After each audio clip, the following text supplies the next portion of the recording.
fact that I fight for basic rights every day of my life. Every day. And it's not, they don't make it easy. Like, the government, sure, there's a couple things that do help. Like, I'm on Medicaid, which I am extremely grateful for. Like, I can get my medications without it. But, like, they don't, they really should give, like, a list out to people that tells you all the different things that you can apply for when you're disabled. Because you have to find out on your own. Like, we don't know a lot of the stuff. Like, there's no reason to, like, there's so much to do. There's so much out there, like, that I didn't know about, that my parents didn't know about. So, like, thing is, okay, here's how it started. So, like, in 2020, my voice is gonna crack. I don't know why. But whatever.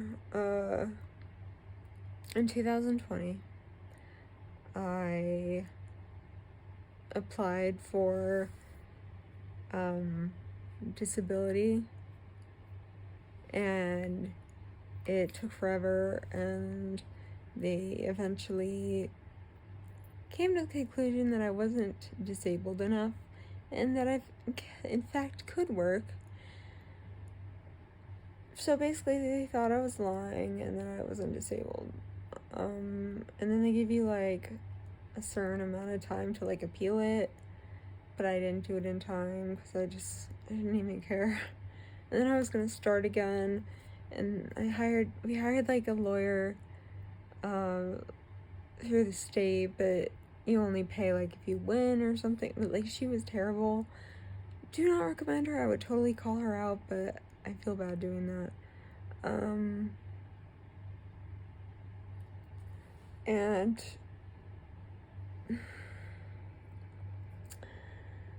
so that didn't work out. And when I was living with someone else, when I was living with someone else in 2020, she has epilepsy too, and she recommended that I try and get on food stamps, like EBT, so I could at least like get my own food. And I was able to get on it, and it was super easy. Turns out, I guess it depends on who you talk to or something, because I got it, but then I ended up having to move home shortly after, and I didn't need it anymore, and I wasn't gonna keep taking the money that I didn't need, so I stopped. And then recently I got, like, I had applied for it again, and the lady was really nice and said that, you know, we would figure it out and I would get it. And so then she said, okay, you get it. And she said, because a lot of the time they want you to still, like, find a job unless you're disabled, which I am. And so she said, like, the computer might send you like a work form saying that you need to work or something, but just ignore that. And I thought, okay. Or she said something about it, like there would be something on the form that sorry, man. There'd be something on the form that I would just say, like, you know, basically, I'm disabled, I can't work, because she knew I couldn't. Well, there was nothing on the form, so then I had to call the next day, and there was this dude who was all really condescending. Most of the time they are. All the government people are.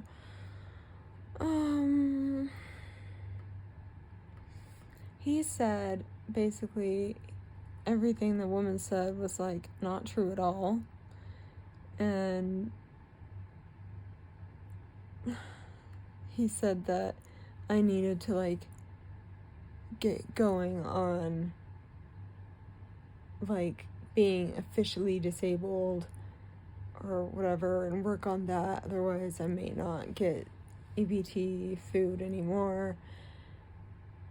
So I started working on that, and then I started working on Social Security.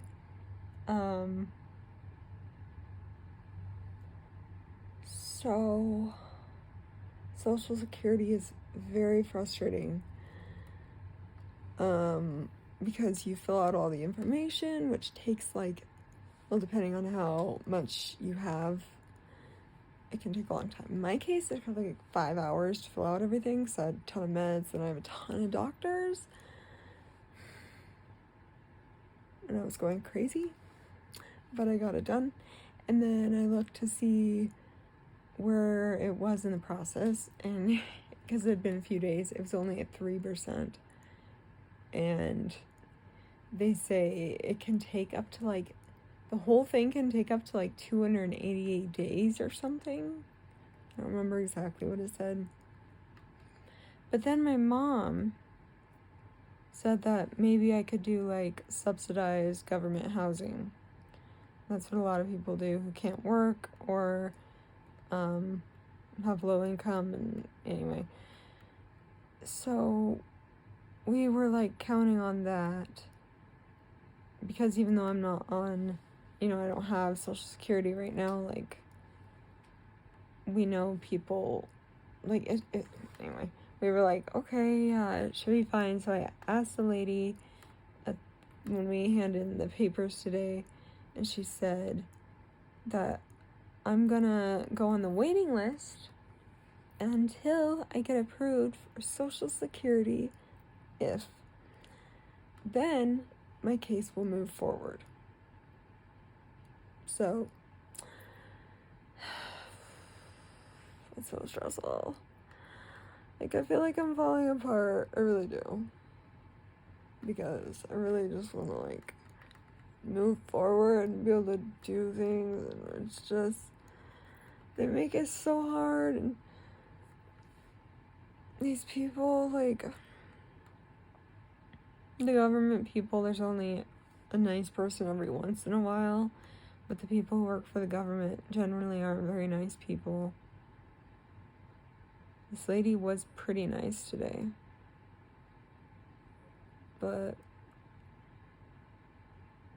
I have like no hope whatsoever. I haven't had it in a long time. And my mom's always like, Sarah, there's gonna be hope or whatever. So I'm like, okay, whatever. And so today I said, you do know, like, nothing is gonna happen. I'm not gonna get approved for housing. She said, yes, you will. And then we hand it in, and then find out that we're on waiting list till I get approved for Social Security.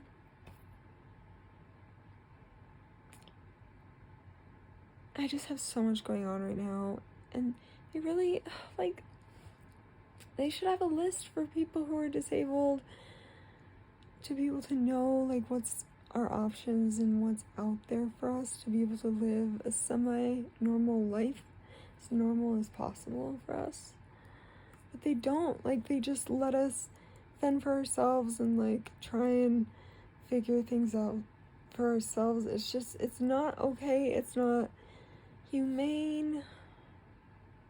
It's degrading. They leave you, like, fending for yourself. A lot of the people who have disabilities, like, who have brain disabilities, can't think properly. And these people just assume that they can, like, fill out all the paperwork themselves and figure it all out. It doesn't work that way. You can't. So, and then it makes me angry because there are people who get through it really fast and all that. So I try not to, like, stew in anger or whatever, but it's just really difficult. I'm grateful that I'm on ABT and I can get my own food, but I don't know how long I'll stay on that. Like, I don't know.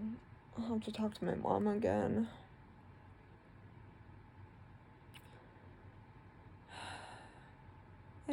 All I want to do is live on my own again. Like, I've lived with people before, but I've never lived on in my own apartment. Like, I've lived in apartments with people, but I've never lived on my own. And it sucks. It really does. People take it for granted. They really do. So think of everything that you have and think of all the things that you take for granted that you're able to do that a lot of people can't. So I think I'm going to eat some Cheetos or something.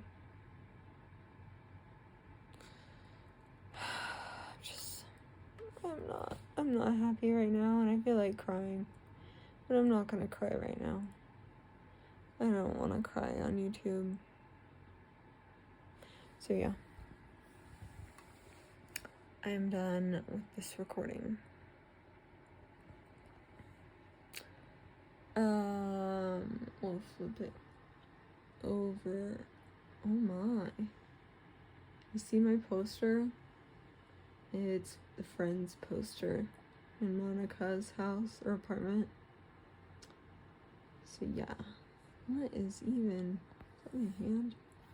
Oh yes. Okay, yeah. Anyway, don't look at my gross room.